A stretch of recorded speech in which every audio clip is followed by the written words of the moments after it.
Hello दोस्तों, एक बार फिर आपको खिलौना सुना रहे हैं। दैया पेट में के चुमाना बेचैन कैले बा। दैया पेट में के चुमाना बेचैन कैले बा। दौड़ल दौड़ल गैलो वही सास जी के पास, अपना सास जी के पास।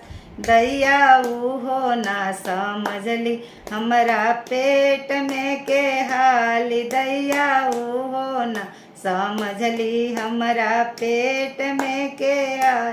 दैया पेट में के चुमाना बेचैन कैले बा। दैया पेट में के चुमाना बेचैन।